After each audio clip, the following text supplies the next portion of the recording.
এই এই, চুপ, একদম চুপ। এখানে যা যা হবে শুধু দেখবেন, একটা কোনো কথা বলবেন না। আমি বলছি আমার আংটি কই লুকাইছিস? আংটি দে। আংটি? কিসের আংটি? কিসের আংটি মানে? একটু আগে তো আংটি নিয়ে তুই ভাগতেছিলি, ভাগতে ভাগতে এখানে আসছস। আংটি দে। ভাই কি যাতা বলতেছেন? আমি আমার গার্লফ্রেন্ডকে নিয়ে যাচ্ছি হসপিটালে, আপনি কি যাতা বলতেছেন? আমি কোত্থেকে? আমি কি চোর মনে হয় আমাকে দেখে? চোর মনে হয় মানে? এই তো এই সেম শার্ট পরা ছিল লোকটা, তার মানে তুই চুরি করেছিস। আংটিটা দে। ভালো মতো বলতেছি, আংটিটা দে। আপনি কি পাগল ভাই? আপনি একজন ম্যাচিওর পারসন, আপনাকে দেখে শিক্ষিত মনে হচ্ছে। আপনি কি বোঝেন না যে সেম শার্ট অন্য কারোর তো থাকতে পারে? আমি একজন ভদ্রলোক ভাই। আচ্ছা ওয়েট, তো ওনার মুখটা এরকম পুরো লাগতেছে কেন? আজব প্রশ্ন ভাই, ও আমার গার্লফ্রেন্ড। আর হয় গাল ফুলে রাখছে, সেজন্য আমরা গেছিলাম ডেন্টিস্টের কাছে। তোর দাঁত তুলছে, দাঁতে খুব ব্যথা, দাঁত তোলার পরে এখানে একটা তুলা দিয়ে দে, সেই তুলাটার জন্য গালটা ফুলেছে। আমরা আবার যাবো, ড্রেসিং করাতে হবে। তার মানে আংটিটা তুই চুরি করছিস না? আরে না ভাই, আমি আমি কেন চুরি করবো? আমি আচ্ছা, আমার একটা মানে প্রবলেমের মধ্যে আছে, আমি এর মধ্যে কি চুরি করতে যাবো আমি?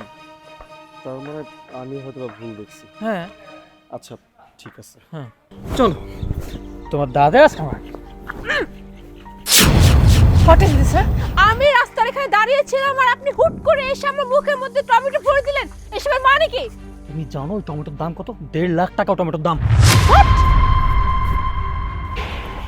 আপনার কি মাথা খারাপ? আপনি 1.5 লাখ টাকার টমেটো ফেলে দিছেন? একটা টমেটোর দাম 1.5 লাখ টাকায়? আমাকে কি পাগল মনে হচ্ছে আপনার? আপনার কি কোনো বুদ্ধি শুদ্ধি নাই? হ্যাঁ, দেখে তো মনে হচ্ছে বেশ লম্বা। বুদ্ধি কি হাঁটুর নিচে নিয়ে ঘোরেন নাকি? হ্যাঁ, এই 2 টাকা একটা টমেটোর দাম, আপনি আমাকে বলতেছেন 1.5 লাখ টাকা? আচ্ছা আচ্ছা, সরি, আসলে মিস্টেকটা আমার হয়েছে। আপনাকে এক্সপ্লেইন না করলে আপনি তো বুঝবেন না যে টমেটোর দাম এত কেন। 1 মিনিট। এবার বুঝতে পারলেন কেন বলেছি এই টমেটোর দাম 1.5 লাখ টাকা? তার মানে আপনি এই আংটিটা চুরি করছেন, তাই তো? ওই যে লোকটা কিছুক্ষণ আগে যে বলে গেল যে আপনি আংটি চুরি করেছেন, তার মানে এই আংটি আপনি চুরি করেছেন। স্যার, আমি এক্ষুনি ওই লোকটাকে ডাক দিচ্ছি। এই এই দাম, আপনি ভুল করছেন। দেখেন আমি চুরি করিনি, আংটিটা আমি রেস্কিউ করেছি।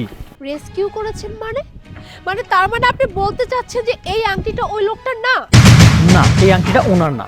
আচ্ছা, আমাকে একটা কথা বলুন তো, আপনি এত কনফিডেন্টলি কিভাবে বলতেছেন যে এই আংটিটা ওই লোকটার না? কারণ এই আংটিটা যেখানে পড়েছিল আমি প্রথমে দেখেছি। দেখে চিন্তা করলাম যে মানুষটার আংটিটা পড়ে গিয়েছে সে হয়তো এটা নিতে আসবে, কিন্তু না, আমি 25 মিনিট ওখানে দাঁড়িয়েছিলাম, কেউ আসেনি এটা নিতে। তারপর দেখলাম এই লোকটা এসে আংটিটা নেওয়ার চিন্তা ভাবনা করছে। ঠিক তখনই আমি এটা নিয়ে দৌড়ে পালাই আর টমেটোর মধ্যে ঢুকিয়ে আপনার মুখে ঢুকিয়ে দিয়েছি।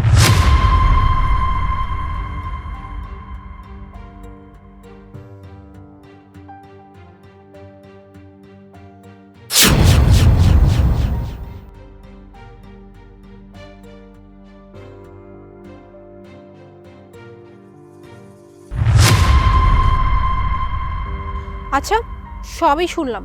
তাহলে আপনি এক কাজ করুন, আপনি আংটিটা নিয়ে পুলিশের কাছে যান, ওনাদের কাছে দিয়ে আসুন। ওনারা এর সঠিক যে মালিক আছে তার কাছে ফেরত দিয়ে দিবে। কি এটা নিয়ে পুলিশের কাছে যাব? আরে পুলিশের হাতে কি এত সময় আছে যে এটার আসল মালিককে খুঁজে বের করবে আর তাকে ফিরিয়ে দিবে? তার চেয়ে বরং এই আংটিটা আমি এমন একজনকে দিব যার সত্যিকারের অর্থে এই আংটিটার প্রয়োজন আছে। কি বললেন আপনি? হ্যাঁ, আপনি চুরির এই আংটি দিয়ে আপনি কারো উপকার করবেন? মানে চুরির কোনো জিনিস দিয়ে কাউকে উপকার কি করে কেউ? হ্যাঁ, কি বলছেন এসব আপনি? এটা কি করে সম্ভব? হ্যাঁ সম্ভব, সৎ ইচ্ছা থাকলে সব কিছুই সম্ভব। জানেন, আমার না একটা বন্ধু আছে, গত 2টা বছর ওর মা অসুস্থ, টাকার অভাবে না চিকিৎসা করাতে পারছে না। আমি যদি এই আংটিটা ওকে দেই তাহলে চিন্তা করেন বেচারার কত বড় উপকার হবে। এই আংটিটা বিক্রি করে ওর মায়ের চিকিৎসা করাতে পারবে। আর পুলিশের কাছে দিলেও কোনো লাভ হবে না। এই আংটির আসল মালিককে খুঁজে বের করা কি সম্ভব বলেন? আপনি ঠিকই বলেছেন ভাইয়া। আপনি এক কাজ করেন, আপনি এই আংটিটা আপনার ওই বন্ধুর মাকেই দিন। আর এটা তো সত্যি কথা, আজকে যদি আপনার জায়গায় অন্য কেউ আংটিটা পেত, কখনো কিন্তু এই আংটিটাকে সঠিক পথে ব্যবহার করতো না। হয়তো কেউ নিজের জন্য রেখে দিত বা এটা বিক্রি করে টাকা নিয়ে নিত। কিন্তু আপনার যে বন্ধুর মা, সে তো অসুস্থ, তার তো এখন অনেক টাকার প্রয়োজন। তাই এই আংটিটা আপনার বন্ধুর মাকেই দিন। অ্যাটলিস্ট এই আংটিটার জন্য তার চিকিৎসা খরচ তো হয়ে যাবে।